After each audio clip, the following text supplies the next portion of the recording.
Hello students, welcome to my channel. आज class 10 maths NCERT chapter 13 के चौथे exercise जिसमें कि हमें पढ़ना है शंकु का छिन्नक, फ्रस्टम ऑफ ए कोन, यानी एक्सरसाइज नंबर 13.4। तो बच्चों, इसमें हम लोग सबसे पहले तो ये जाने कि शंकु का छिन्नक क्या होता है, यानी फ्रस्टम ऑफ ए कोन क्या होता है। तो उसके पहले आप जो है ये कुछ फिगर देखें। ये गिलास आप देख रहे हैं, ये बकेट है, बाल्टी है, ये भी बाल्टी देख रहे हैं, ये कड़ाही है और ये कड़ाहा है जहां पे जैगरी यानी गुड़ पकाया जा रहा है इसमें। अब आप इन बर्तनों में ये देख रहे होंगे कि ऊपर का हिस्सा चौड़ा है और नीचे का हिस्सा पतला है। सभी में आप ये देख रहे होंगे कि ऊपर का हिस्सा चौड़ा है और नीचे का हिस्सा पतला है।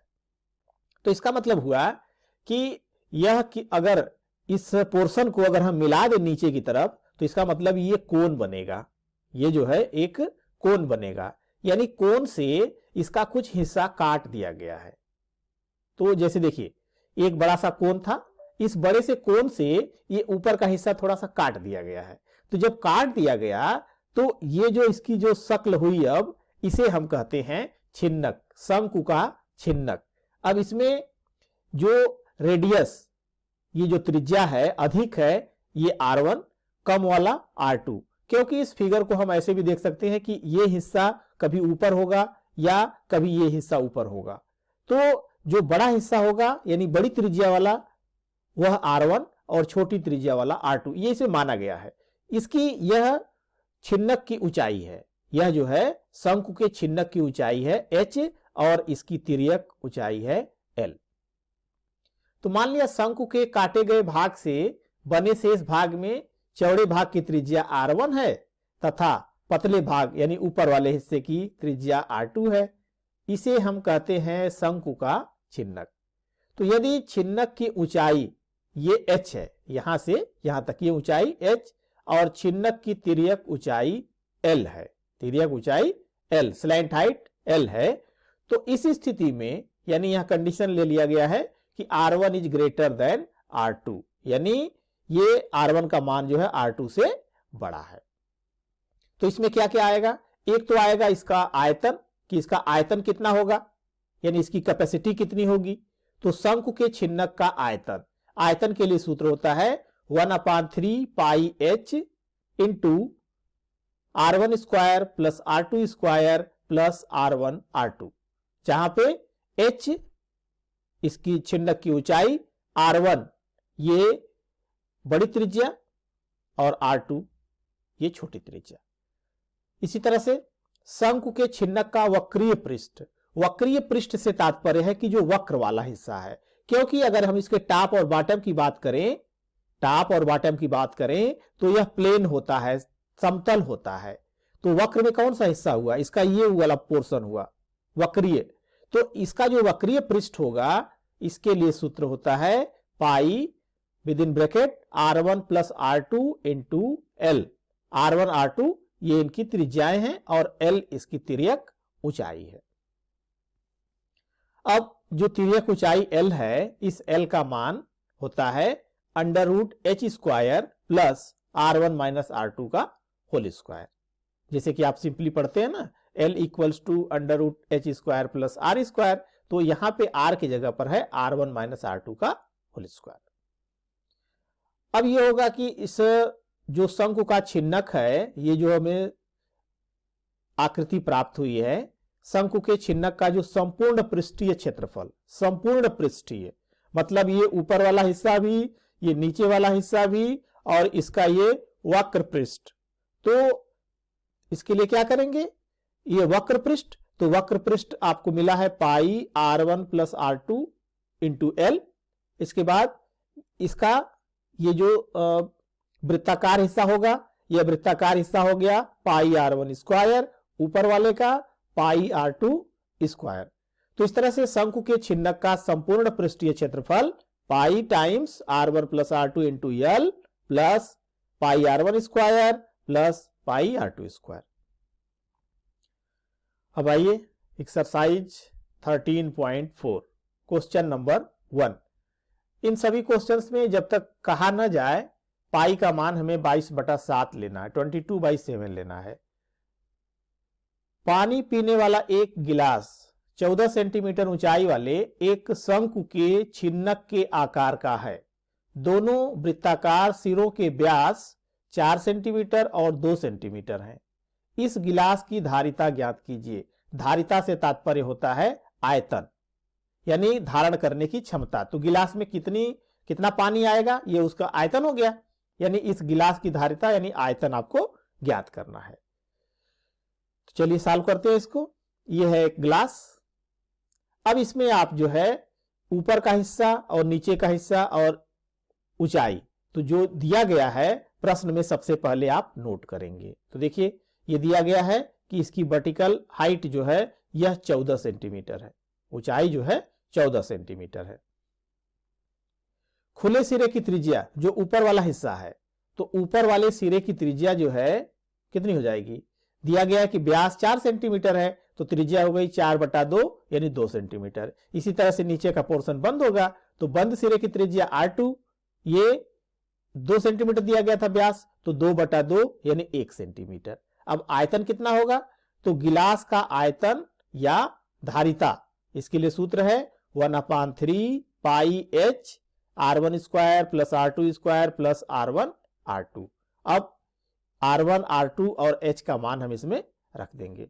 तो 1/3 पाई का मान 22/7, h का मान 14 और ये हो गया 2 का स्क्वायर प्लस 1 का स्क्वायर प्लस 2 × 1। अब ये 7 से ये कटेगा तो 7 दूना 14। अब ऊपर हो गया 22 × 2 यानी 44/3 इधर आ गया और इधर आ गया 2 दूना 4 और ये हो गया 1 और ये हो गया 2 × 2 तो 4 1 5 2 7 यानी 44/3 × 7। ऊपर गुणा कर दीजिए तो यह आ गया 308/3 और इसको भाग दे देंगे तो या तो हम दशमलव में लिख सकते हैं या फ्रैक्शन मिक्स्ड फ्रैक्शन में लिख सकते हैं।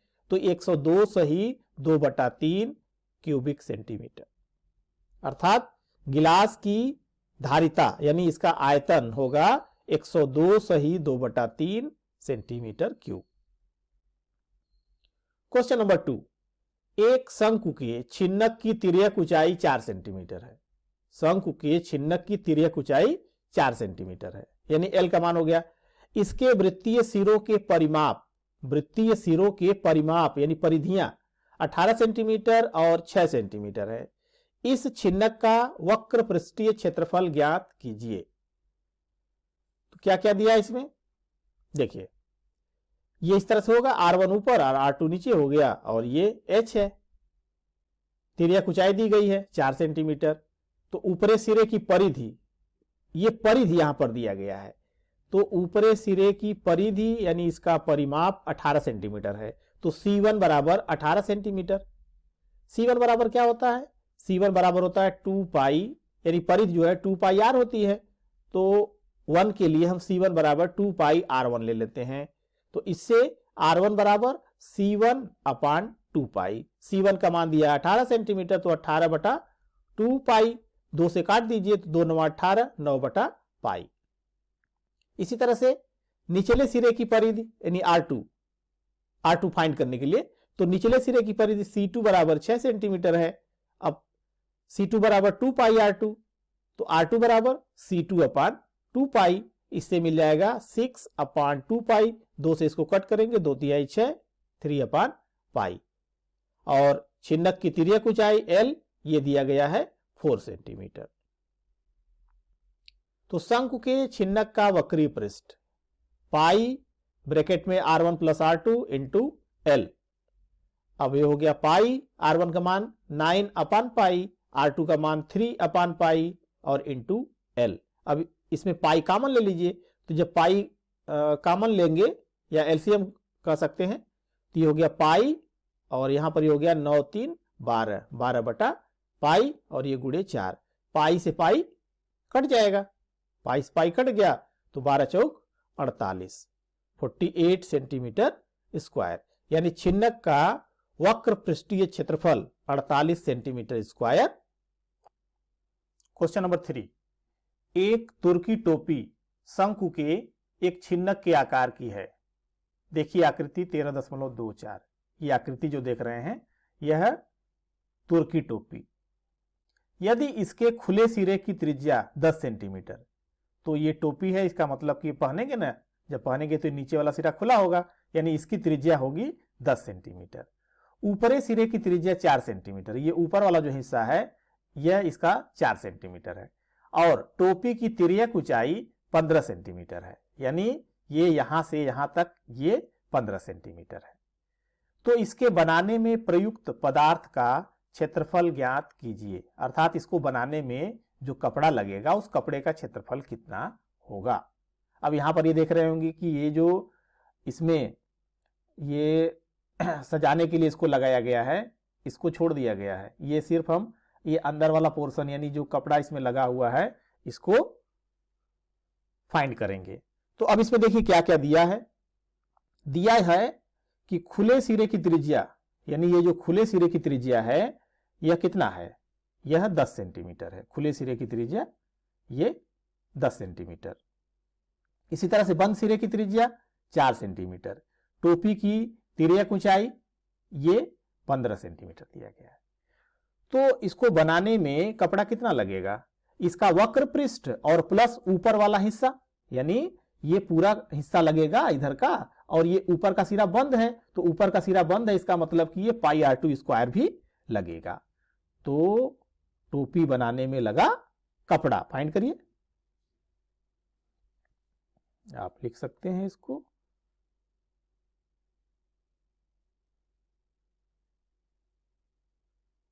टोपी बनाने में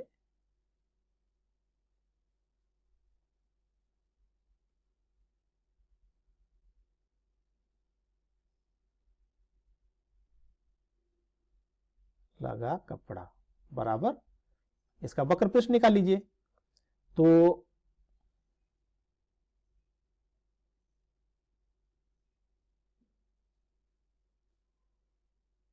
छिन्नक का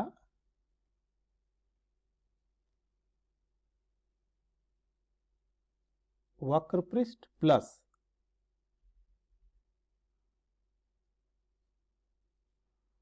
ऊपरी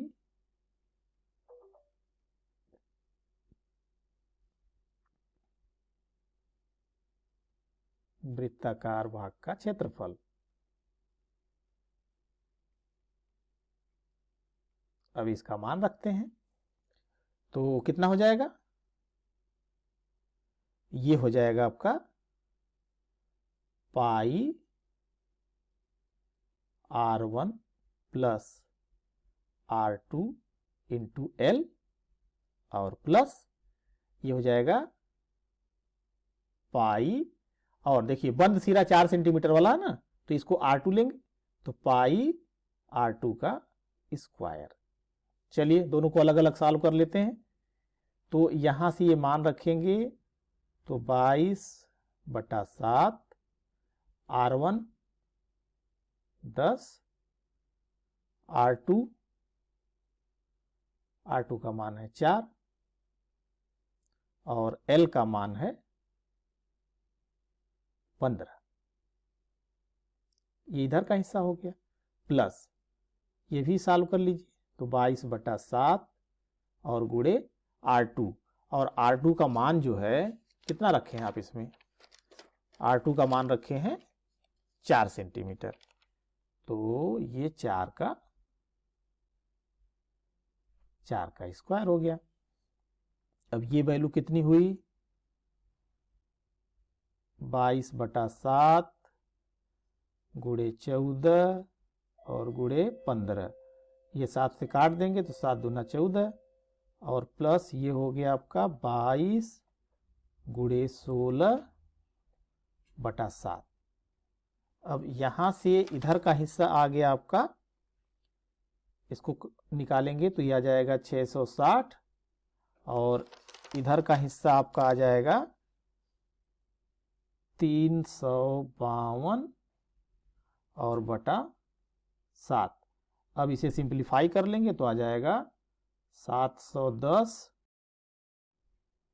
ये हो गया 710 सही और 2/7 और मात्रक क्या होगा, कपड़ा है तो ये सेंटीमीटर स्क्वायर में हो गया, तो ये यूनिट हो जाएगी इसकी centimetre square. Question number 4, question number 4 में है धातु की चादर से बना और ऊपर से खुला एक बर्तन शंकु के एक छिन्नक के आकार का है जिसकी ऊंचाई 16 सेंटीमीटर है। इसमें जो है बर्तन की ऊंचाई 16 सेंटीमीटर है और ये देख रहे हैं ये है बर्तन की ऊंचाई, ये यहां से लेकर के यहां तक ये दिया गया है h बराबर 16 सेंटीमीटर, ये दिया गया है। इसके बाद ऊपरी सिरे और निचली सिरे यानी निचले और ऊपरी सिरों की त्रिज्याएं 8 सेंटीमीटर और 20 सेंटीमीटर है, तो यानी कह सकते हैं खुला सिरा और बंद सिरा। ₹20 प्रति लीटर की दर से इस बर्तन को पूरा भर सकने वाले दूध का मूल्य ज्ञात कीजिए। 20 रुपया प्रति लीटर की दर से इस बर्तन को पूरा भर सकने वाले दूध का मूल्य। तो सबसे पहले तो हम ये निकालें कि इसमें जो है कितना दूध आएगा, तो इसका मतलब हो गया कि इसका आयतन निकाल लेंगे। साथ ही साथ इस बर्तन को बनाने के लिए प्रयुक्त धातु की चादर का मूल्य ₹8 प्रति 100 सेंटीमीटर स्क्वायर की दर से ज्ञात कीजिए। और दूसरा पार्ट है कि इसको बनाने के लिए जो चादर लगेगी, मेटल सीट लगेगी, उस मेटल सीट का क्षेत्रफल ज्ञात करना है और इस क्वेश्चन में पाई का मान रखना है 3.14। तो सबसे पहले निकालते हैं कि इसका आयतन क्या होगा, यानी इसमें जो दूध आएगा उस दूध का आयतन कितना होगा। तो चलिए बर्तन का आयतन निकालते हैं। बर्तन की धारिता कह सकते हैं, बर्तन की धारिता। तो अब यानी आयतन हो गया, आयतन के लिए क्या सूत्र होता है, V बराबर 1/3 पाई H और R1 square plus R2 square plus R1 R2, ये वैल्यू होती है। अब इसमें पुट कर लीजिए, तो ये हो गया 1/3 गुणे 3.14 और H का मान है 16 और यहां से R1 स्क्वायर, तो R1 कितना है, ये है 20 का स्क्वायर, R2 कितना है 8 है, तो 8 का स्क्वायर और प्लस 20 और गुणे 8। अब इसको सॉल्व करेंगे तो ये हो गया 1/3 इंटू 3.14 इंटू 16, ये 20 का वर्ग हो गया 400, 8 और प्लस 2 8 16, 160 और सिंप्लीफाई करिए, इसमें कैलकुलेशन बड़ा होगा 3.14 16 और यह जोड़ने पर कितना आ जाएगा, 4 और 1 5, 624। अब इस 3 से ये कट जाएगा, जब ये कट जाएगा तो आ जाएगा 208। अब जो बचा है उसका गुणा करेंगे, तो गुणा करेंगे तो ये आएगा 10449.92 सेंटीमीटर क्यूब, ये मिला इसका आयतन। लेकिन यह आयतन मिला जो है सेंटीमीटर क्यूब में और ये दिया है 20 रुपए प्रति लीटर, तो इसको पहले कन्वर्ट करें लीटर में। तो लीटर में कन्वर्ट करने के लिए आप क्या करेंगे, ये आपको पता होगा कि 1 लीटर बराबर होता है 1000 घन सेंटीमीटर यानी सेंटीमीटर का क्यूब। तो दूध की मात्रा कितनी हो गई फिर? दूध की मात्रा यानी क्वांटिटी, आयतन, तो ये हो गया आपका 1044.992 और इसको हम भाग दे देंगे 1000 से, तो ये हो जाएगा 10.45 लीटर। तो दूध की मात्रा हो गई 10.45 लीटर। तो इस दूध की कीमत कितनी हो गई? 20 रुपया प्रति लीटर है। तो कह सकते हैं दूध का मूल्य, तो ये हो गया आपका 10.45 और गुणे 20 रुपया लीटर है, तो 20 रुपया लीटर है, तो ये हो गया आपका 209 रुपया, यानी ये हो गया 209 रुपया। अब सेकेंड पार्ट में कह रहा है कि कितना क्षेत्रफल उसका लगेगा। तो बर्तन को बनाने में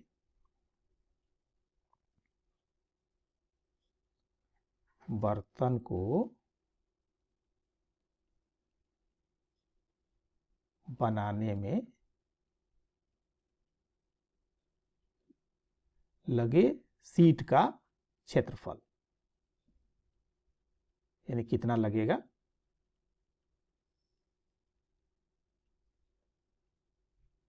तो यह क्षेत्रफल कितना हो जाएगा? इसका वक्र पृष्ठ, तो वक्र पृष्ठ होता है पाई r1 plus r2 into L, और एक तरफ इसका क्या है? एक तरफ तो बंद है ना, तो जब एक तरफ बंद है तो यानी हो गया ये पाई r2 स्क्वायर। अब इसका मान रख दीजिए, तो इसका मान रखेंगे तो हम यहां से एक काम करें कि आसान करने के लिए पाई को कॉमन ले लेते हैं।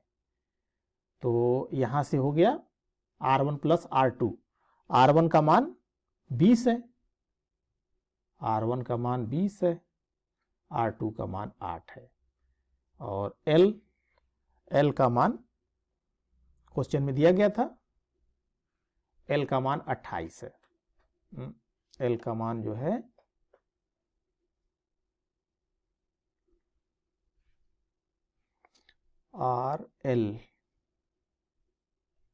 l का मान 20 है, ये आपको 20 निकालना पड़ेगा। l का मान निकालने के लिए आप ये देखिए, यहां से l equals to h square plus r1 minus r2 का होल स्क्वायर, ये निकालना पड़ेगा। तो ये 16 का स्क्वायर प्लस ये 20 में से 8 गया,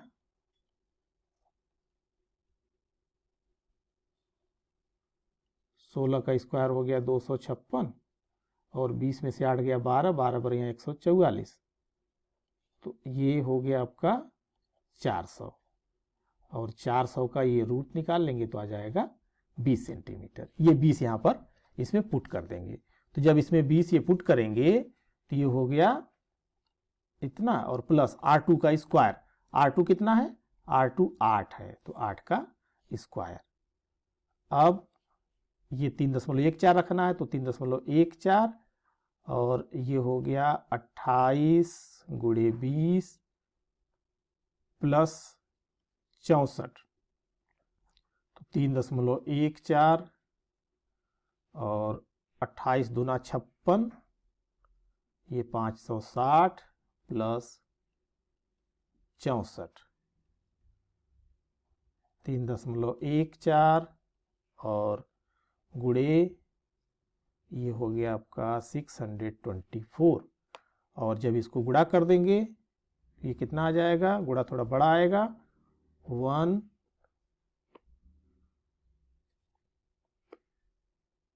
1959.36,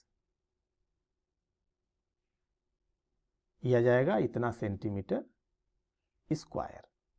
अब जो है इसकी कास्ट फाइंड करनी है, तो कितनी हो जाएगी इसकी कीमत? तो इसकी कीमत हो जाएगी 1959.36 और गुणे 8 और बटा 100, क्योंकि दिया था ना कि 100 सेंटीमीटर स्क्वायर का 8 रुपए है। तो अब इसको जब हम गुणा करेंगे तो ये आ जाएगा 15674.88 और बटा 100। तो ये हो गया, 100 से भाग दे देंगे तो 1567488 ये आया, ये इधर शिफ्ट कर गया तो ये डेसिमल यहाँ पर लग गया। तो इस तरह से इसकी कीमत हो गई 156 और 0.7, ये 4 है, इधर 8 है, तो इसका मतलब हो जाएगा ये 75, ये इसकी वैल्यू हो जाएगी। इसी तरह से क्वेश्चन नंबर 5 है, 20 सेंटीमीटर ऊंचाई और शीर्ष कोण 60 डिग्री वाले एक शंकु को उसकी ऊंचाई के बीचों बीच से होकर जाते हुए एक तल से 2 भागों में काटा गया है, ये देख रहे होंगे बीच में, जबकि तल शंकु के आधार के समानांतर है। यदि इस प्राप्त शंकु के छिन्नक को व्यास 1/16 सेंटीमीटर वाले एक तार के रूप में बदल दिया जाता है तो तार की लंबाई ज्ञात कीजिए। तो इस क्वेश्चन में आप देख रहे होंगे कि कोण दिया गया है, तो जो कोण दिया गया है ये इसमें, ये देखिए ये 60 डिग्री पूरा दिया गया है, तो 60 डिग्री दिया गया है तो इधर वाला हिस्सा जो होगा यह 30 डिग्री होगा और ये हिस्सा भी ये 30 डिग्री होगा, और आधे से काटा गया है तो ये 10 सेंटीमीटर होगा, ये ए से लेकर के, और ये अगर हम इसका नाम दे दें ओ और इसका नाम दे दें ओ डैश, तो ए ओ और ये ओ ओ डैश, ये ओ ओ डैश भी होगा 10 सेंटीमीटर। अब जो है यहां पर थोड़ा सा ट्रिग्नोमेट्री आप यूज करना पड़ेगा। ट्रायंगल ए ओ सी, तो ए ओ सी से आप tan लगा देंगे, क्योंकि ये देखिए ये हो गया वैल्यू परपेंडिकुलर, ये जो है ये आधार हो गया और ये लंब हो गया, तो OC हमको फाइंड करना है। तो इससे मिल जाएगा tan 30 degree equals to OC upon AO।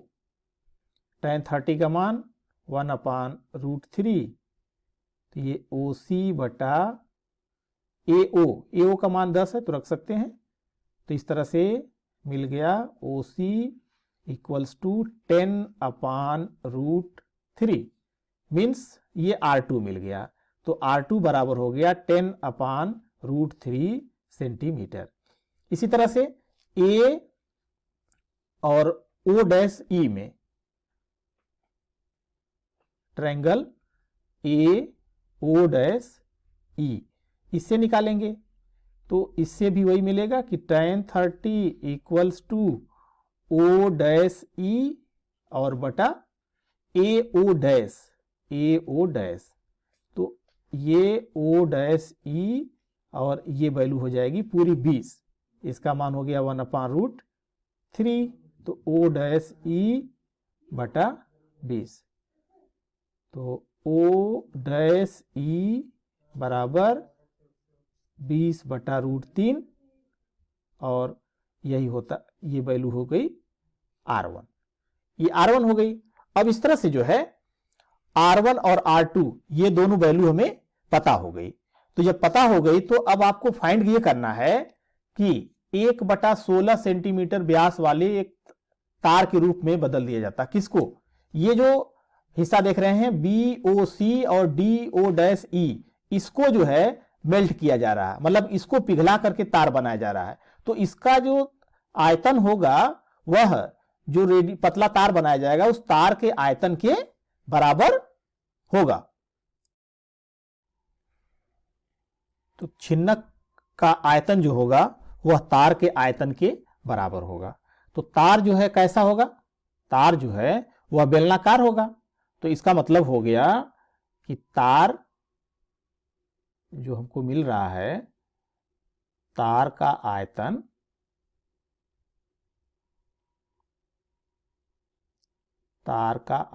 बराबर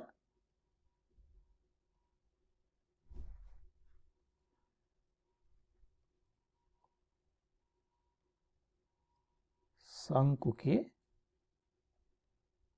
छिन्नक का आयतन। तार कैसा होगा? तार होगा सिलेंडर के आकार का, तो पाई आर स्क्वायर एल यानी एच, और ये कितना होगा? ये होगा 1/3 पाई एच, और ये R1 square plus R2 square plus R1 R2 इसके बराबर होगा। अब इधर ये पाई से पाई कट जाएगा, तो L इक्वल्स टू, ये वैल्यू हो गई 1/3, और ये H, और ये बाकी वैल्यू होगी R स्क्वायर, नीचे आ जाएगा। तो इसको हम लिख सकते हैं कुछ ऐसे, ये H R1 square plus R2 square plus R1 R2, और ये हो गया R स्क्वायर। अब यहां पर वैल्यू पुट कर दीजिए, तो वैल्यू पुट करते हैं 1/3। H का मान कितना है? H का मान है 10 जो छिन्नक है, और ये R1 स्क्वायर, R1 का मान कितना मिला है आपको? R1 का मान मिला है 20/√3, 20/√3, ये इसका स्क्वायर। R2 मिला है आपको 10/√3, इसका स्क्वायर, प्लस 20/√3, और ये 10/√3, ये वैल्यू हो गई। और R स्क्वायर ये दिया गया था कि 1/16 सेंटीमीटर उसका डायमीटर है, तो उसकी त्रिज्या हो जाएगी 1/32 का R का स्क्वायर होगा, तो ये हो जाएगा। अब इसको सॉल्व करना है आपको, तो 1/3 ऊपर देखिए गुणे 10, और ये वैल्यू हो गई 20 का 20/√3 है, तो ये आ जाएगा आपका 400/3, 100/3, और ये 200/3, और नीचे हो गया 1/32, 1/32 है, तो ये 1 × 1, और ये 32 भी चला गया ऊपर। तो अब इस तरह से देखिए क्या हो गया, ये 10/3, 400/3, ये 100/3, तो 4 1 5 2 7, 700/3 हो गया। ये हो गया आपका 700/3, और इधर है गुणे 32 और गुणे 32। अब देखिए कहीं कटने लायक है, तो इधर से तो ये हो गया आपका 7000, और ये 32 का स्क्वायर हो गया 1024, और ये 3 त्रिके 9। अब इसको जब हम गुणा करेंगे तो ये हमको मिलेगा 7 1 6 8 1 2 3 0 और बटा 9। अब इसको भाग दे दीजिए, तो जब ये भाग दे देंगे तो ये आएगा 7 9 6 4 4 4.44, ये देखिए।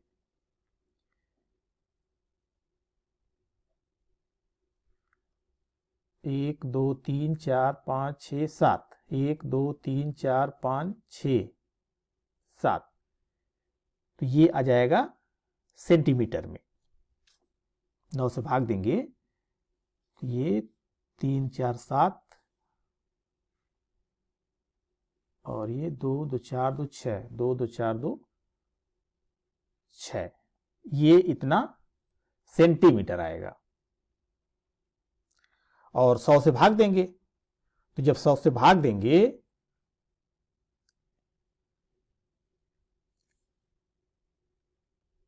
सौ से भाग दे दीजिए, तो ये 2 दशमलव जो है ये 2 डिजिट और शिफ्ट कर जाएगा तो यहाँ आ जाएगा। तो इसका मतलब हो गया कि ये 7964.44 मीटर।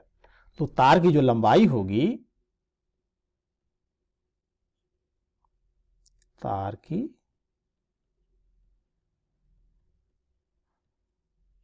लंबाई बराबर हो गया 7964.4 मीटर।